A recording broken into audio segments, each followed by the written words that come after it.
پاسداران انقلاب نے آبنا ہرمز کا نیا نقشہ جاری کر دیا۔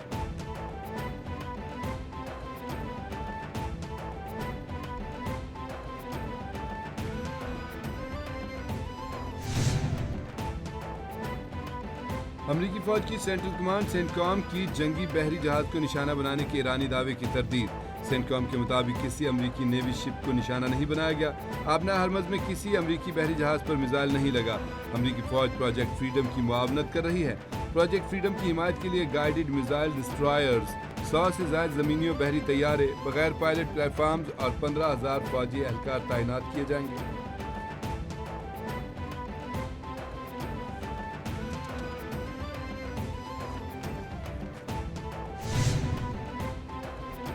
سعودی ولی عہد محمد بن سلمان کا متحدہ عرب امارات کے صدر سے ٹیلی فونک رابطہ۔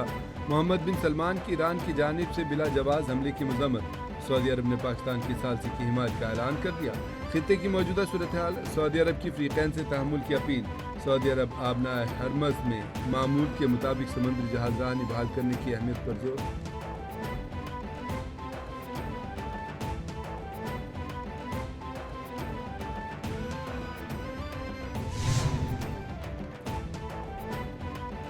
مشرق وسطیٰ میں پھر جنگ کے سائے۔ عالمی منڈی میں خام تیل کی قیمت میں 5% زائد کا اضافہ۔ عالمی منڈی میں برطانوی خام تیل کی قیمت میں $5.5 فی اضافہ۔ برطانوی خام تیل کی قیمت $113.72 فی بیرل ہو گئی۔ امریکی خام تیل WTI کی قیمت میں $3.30 اضافہ۔ امریکی خام تیل WTI کی قیمت $103 فی بیرل ہو گئی۔ UAE مربن کروڈ آئل کی قیمت میں بھی $2.74 فی بیرل اضافہ۔ UAE مربن کروڈ آئل کی قیمت $106.50 فی بیرل ہو گئی۔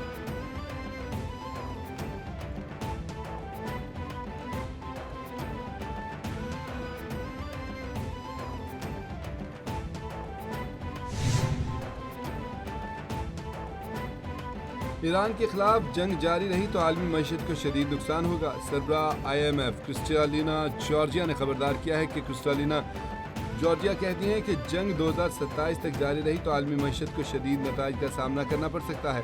اس سے قبل اس حوالے سے IMF کی جانب سے پیش گوئی کی گئی تھی جنگ سے عالمی معاشی ترقی میں سست روی اور قیمتوں میں معمولی اضافہ ہوگا۔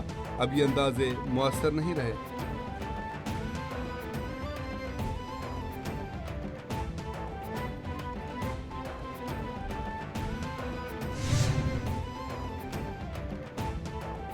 امریکہ کے لیے زیادہ سے زیادہ مطالبات سے دستبردار ہونا مشکل ہو رہا ہے۔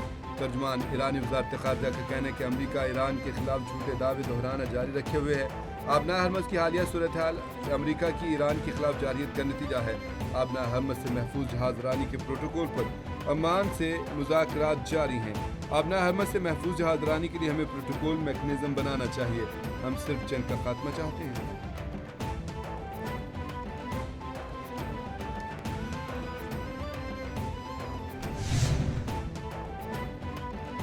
متحدہ عرب امارات کا عرب پیٹرولیم ایکسپورٹ تنظیم OPEC سے بھی علیحدگی کا اعلان۔ UAE حکام نے کہا ہے کہ حکومت امارات نے تیل کی پیداوار بڑھانے کی حکمت عملی کے تحت تنظیم سے الگ ہونے کا فیصلہ کیا۔ پیداوار بڑھانے اور توانائی حکمت عملی میں خود مختاری چاہتے ہیں۔ OPEC تنظیم کے مطابق UAE کی جانب سے باضابطہ طور پر علیحدگی کا خط موصول ہو گیا۔ UAE کی OPEC سے علیحدگی 1 مئی 2026 سے مؤثر ہوگی۔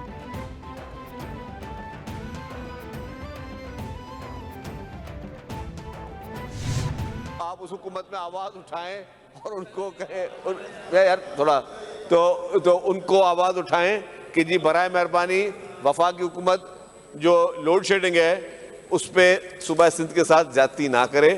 ہماری یہ گزارش بھی فیڈرل گورنمنٹ کو ہے کہ سارے صوبوں کو ایک ہی نظر سے آپ دیکھیں، اور ہم تو اس وقت چاہتے ہیں کہ جی جو بھی قانون کا جو ہے وہ لا باقی صوبوں میں وہ یہاں پہ ہونا چاہیے۔ بجلی کی ڈسٹریبیوشن جو ہے آپ دیکھیں کہ اس میں جو پرابلم نہیں ہونے چاہیے۔ جو کہ ہمارے فیڈرل گورنمنٹ کے بجلی کے ادارے ہیں ان کی اپنی نااہلیاں ہیں۔ ان کی نااہلیاں یہ ہیں کہ ان کے پاس میکینزم بل لینے کر نہیں ہے، ان کے پاس اپنے لائن مین نہیں ہیں، بجلی کی ریکوری وہ نہیں کر سکتے، اور پھر وہ کلیکٹیو پنشمنٹ دیتے ہیں جو کہ آئین پاکستان کے خلاف ہے۔ چاہتے ہیں کہ اپوزیشن لوڈ شیڈنگ پر ہمارے ساتھ آواز اٹھائے. سینئر وزیر اطلاعات سندھ شرجیل انعام میمن کا سندھ اسمبلی میں اظہار خیال. کہا وفاقی حکومت سندھ کے ساتھ لوڈ شیڈنگ کے معاملے پر زیادتی نہ کرے. چاہتے ہیں کہ صوبے میں لوڈ شیڈنگ نہ ہو. دیہی علاقوں میں 18 سے 22 گھنٹے تک لوڈ شیڈنگ ہو رہی ہے. حکومتی اداروں کی اپنی نااہلیاں ہیں. حکومتی ادارے ریکوری نہیں کر سکتے پھر ایک ساتھ ہی سزا دیتے ہیں.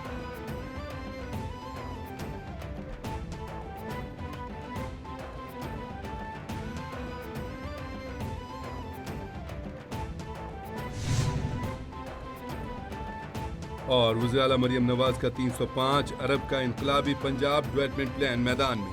وزیر اعلیٰ پنجاب کی زیر صدارت اہم اجلاس. مریم نواز نے صوبے بھر کے ترقیاتی کاموں کا جائزہ لیا. مریم نواز کہتی ہیں کہ مونسون کی تیاریوں میں کوئی کسر نہ چھوڑی جائے. کوتاہی پر سخت کارروائی ہوگی. ادھر وزیر اعلیٰ نے ڈپٹی کمشنر کے ساتھ ویڈیو لنک اجلاس میں کہا کہ ہر کام پرفیکشن کے ساتھ ہونا چاہیے. آئی واش کا زمانہ گزر گیا. آپ کو بااختیار بنایا گیا ہے. نتائج دینا اب آپ کی ذمہ داری ہے.